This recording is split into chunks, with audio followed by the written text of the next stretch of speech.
जय हिंद दोस्तों। दोस्तों इस वीडियो में हम 2 चीज़ों के बारे में डिटेल में चर्चा करने वाले हैं। जो पहला पॉइंट होगा वो हमारा स्मॉल कैप फंड को लेकर होगा। हम जानेंगे कि जितने भी स्मॉल कैप फंड हैं उनमें गिरावट क्यों आ रही है।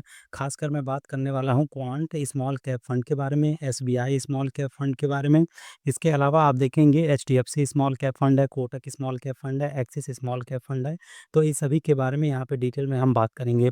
तो शुरुआत करते हैं एक डेटा से जो कि है एएमएफआई के द्वारा रिलीज़ किया गया, जिसे हम शॉर्ट फॉर्म में एमएफआई कहते हैं और इसका जो फुल नेम है association of mutual fund in India. तो इसने एक रिपोर्ट रिलीज़ किया है अगस्त 2025 को लेकर, जिसमें बताया गया है कि म्यूचुअल फंड में जो इन्फ्लो है वो 22% से कम हो चुका है। मतलब कि कुल 33,430 करोड़ का इन्फ्लो आया है अगस्त में।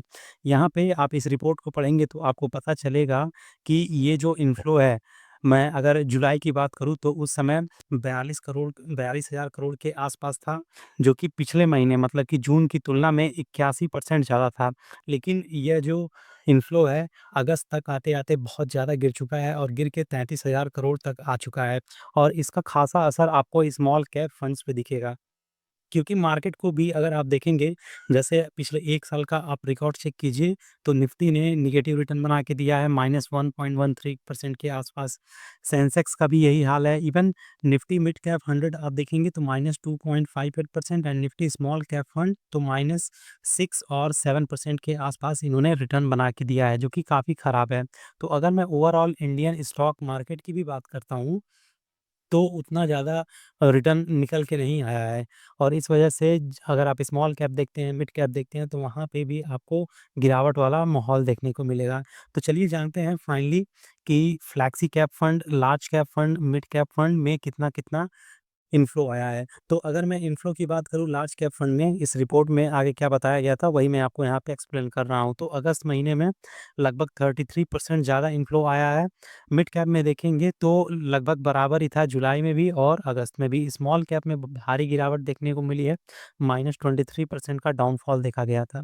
जुलाई में 6,000 करोड़ के आसपास इन्फ्लो था केवल और केवल स्मॉल कैप में, लेकिन यह घटकर अगस्त में आप देखेंगे तो लगभग 5,000 करोड़ के आसपास हुआ। बाकी फ्लैक्सी कैप फंड का देखेंगे तो जुलाई में काफ़ी शानदार इन्फ्लो है एंड अगस्त में भी काफ़ी शानदार इन्फ्लो देखने को मिला है। मतलब जो कस्टमर है उसको क्या पसंद आ रहा है, या तो वो बिल्कुल सेफ साइड चुन रहा है जिसकी वजह से वो कहाँ पे इन्वेस्टमेंट कर रहा है लार्ज कैप में, या फिर एक और उसके पास ऑप्शन है सेफ इन्वेस्टमेंट का, वो है आपका फ्लैक्सी कैप फंड। भाई फ्लैक्सी कैप फंड में भी आप देखेंगे तो यहाँ पे ज़्यादातर जो स्टॉक होते हैं वो लार्ज कैप होते हैं। मतलब कि फ्लैक्सी कैप फंड में भी ज़्यादातर एक्सपोज़र लार्ज कैप का ही होता है। उदाहरण के लिए आप देख लीजिए पराग, परीख, फ्लैक्सी कैप, यहाँ पे आपको ज़्यादातर एक्सपोज़र लार्ज कैप का ही मिलेगा। तो इस समय जो मार्केट का सिचुएशन है उसको देखते हुए इन्वेस्टर डरा हुआ है और इस वजह से या तो वो पैसे निकाल ले रहा है, या तो कम इन्वेस्ट कर रहा है, या फिर लार्ज कैप की तरफ वो बढ़ रहा है, जिससे कम से कम उसका कैपिटल सुरक्षित रहे। इस रिपोर्ट में आगे क्या बताया गया है और वो हम जानेंगे। इसके साथ ही जानेंगे कि क्यों जो स्मॉल कैप फंड है वो अच्छे से परफॉर्म नहीं कर रहा है। एग्जाम्पल के लिए मैंने बताया था, जैसे कोटक की बात करें, एसबीआई की बात करें, एक्सिस की बात करें, क्वांट की बात करें, इन सभी का रिटर्न बहुत खराब है। पिछले अगर 1 साल में हम बात करें तो पिछले 1 साल में इन सभी म्यूचुअल फंड का जो रिटर्न है -2% से लेके -8% तक देखने को मिला है। पॉजिटिव की तो बात छोड़ ही दीजिए, नेगेटिव में ही रिटर्न चल रहा है। अगर आप देखेंगे तो कुल 29 म्यूचुअल फंड रजिस्टर्ड हैं, जिनमें से 22 म्यूचुअल फंड ऐसे हैं जिन्होंने सिंगल डिजिट या फिर डबल डिजिट का लॉस किया है, मतलब कि नेगेटिव रिटर्न दिए हैं पिछले 1 या डेढ़ साल में। अब ऐसा क्यों हो रहा है? क्योंकि अगर 25 में देखेंगे, मतलब 2025 में, तो जितने भी स्मॉल कैप स्टॉक थे या फिर स्मॉल कैप फंड थे इंडिया में, उनमें बहुत ज़्यादा करेक्शन देखने को मिला था। इसके पीछे का जो कारण है वह ये है कि जो स्मॉल कैप स्टॉक या फिर जो स्मॉल कैप फंड थे उनका वैल्यूएशन बहुत ज़्यादा हो चुका है। देखिए कोई भी चीज़ आखिर कब तक बढ़ती है, उसकी एक सीमा होती है, एक लिमिटेशन होता है।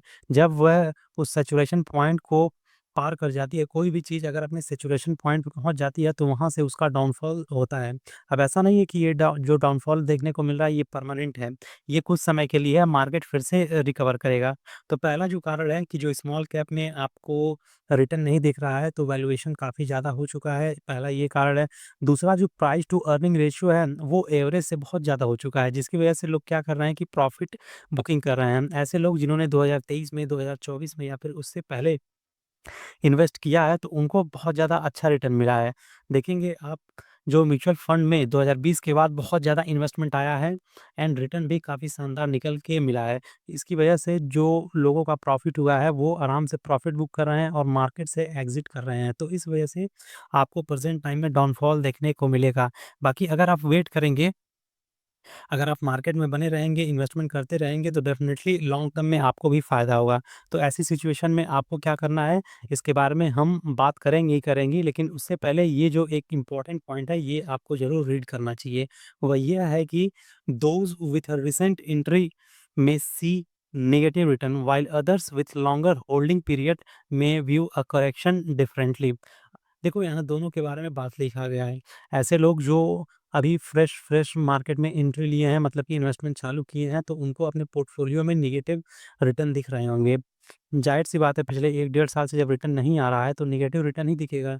लेकिन जिन्होंने 4 साल, 5 साल, 7 साल, 8 साल, 10 साल तक इन्वेस्टमेंट करके रखा है, तो उनको ये जो नेगेटिविटी आपको दिख रही है, उनको इससे ज़्यादा फ़र्क नहीं पड़ेगा। क्यों नहीं फ़र्क पड़ेगा? क्योंकि उसका इस नेगेटिविटी का उनके पोर्टफोलियो पे ज़्यादा इफ़ेक्ट ही नहीं दिखेगा, तो इस वजह से ओवरऑल उनको प्रॉफ़िट अपना दिख रहा होगा पोर्टफोलियो।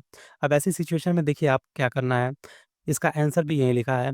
ये ऐसी सिचुएशन में आपको सिंपली कुछ नहीं करना है, बस आपको वेट करना है और इन्वेस्टमेंट करते जाना है। आपको कुछ नहीं करना है, सिंपली आपको इन्वेस्टमेंट करना है। कम से कम 5 साल, 10 साल, 12 साल, 8 साल, मतलब कि लॉन्ग टर्म के लिए जाना है। आप इन्वेस्टमेंट करते रहिए, जो भी आपको गड़बड़ी दिख रही है, चाहे क्वांट की बात हो, मतलब कि क्वांट स्मॉल कैप फंड की बात हो, चाहे एसबीआई की बात हो, चाहे कोटक की बात हो, चाहे एक्सिस की बात हो, इनमें करेक्शन देखने को मिलेगा, इनमें सुधार देखने को मिलेगा। अब आते हैं अपने जो दूसरा पॉइंट था कि क्वांट स्मॉल कैप फंड में स्पेशली सबसे ज़्यादा गिरावट देखने को मिल रही है पिछले 2-3 साल से। तो देखिए, इसके पीछे का कई कारण है। अगर मैं क्वांट स्मॉल कैप फंड की बात करूँ, मैं शॉर्ट फॉर्म में लिख रहा हूँ क्वांट स्मॉल कैप फंड, ठीक है? तो देखिए, इस पे आपको देखेंगे तो फ्रंट रनिंग एफआर में शॉर्ट फॉर्म में लिख रहा हूँ, इसके एलिगेशन लगे थे, ठीक है? इस पे चार्जेस लगे थे, जिसकी वजह से इस पे नेगेटिव इम्पैक्ट पड़ा और लोगों ने इस पे भरोसा थोड़ा-सा कम किया। तो ये सब एलिगेशन इस पे लग रहे हैं, इस वजह से रिटर्न थोड़ा-सा डाइल्यूट हो रहा है। बाकी ऐसे केसेस बाकी अदर म्यूचुअल फंड पे लग भी चुके हैं एंड फ्यूचर में बहुत सारे अच्छे म्यूचुअल फंड पे लगेंगे भी। तो डरने वाली बात नहीं है। जिस तरह आप इन्वेस्टमेंट करते जा रहे हैं लॉन्ग टर्म में, बने रहिए, डेफ़िनेटली आपको बेहतरीन रिटर्न देखने को मिलेगा।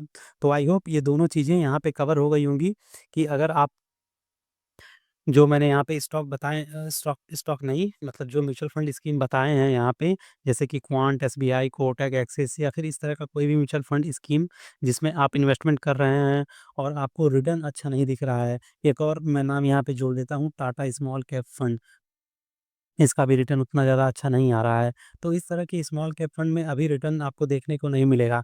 आपको बस इन्वेस्टमेंट करते जाना है, 4 साल, 5 साल देखिए, उसके बाद आपको डेफ़िनेटली बहुत बेहतरीन रिटर्न देखने को मिलेगा। ये सारे म्यूचुअल फंड स्कीम जब मार्केट में पॉज़िटिविटी आएगी, तो ये बाउंस बैक करेंगे। तो ये वीडियो यहीं पे होता है समाप्त। आई होप ये वीडियो पसंद आया होगा एंड पसंद आया है तो इसे लाइक, शेयर एंड सब्सक्राइब ज़रूर कीजिएगा। ठीक है? मिलते हैं नेक्स्ट वीडियो में, तब तक के लिए जय हिंद, जय भारत।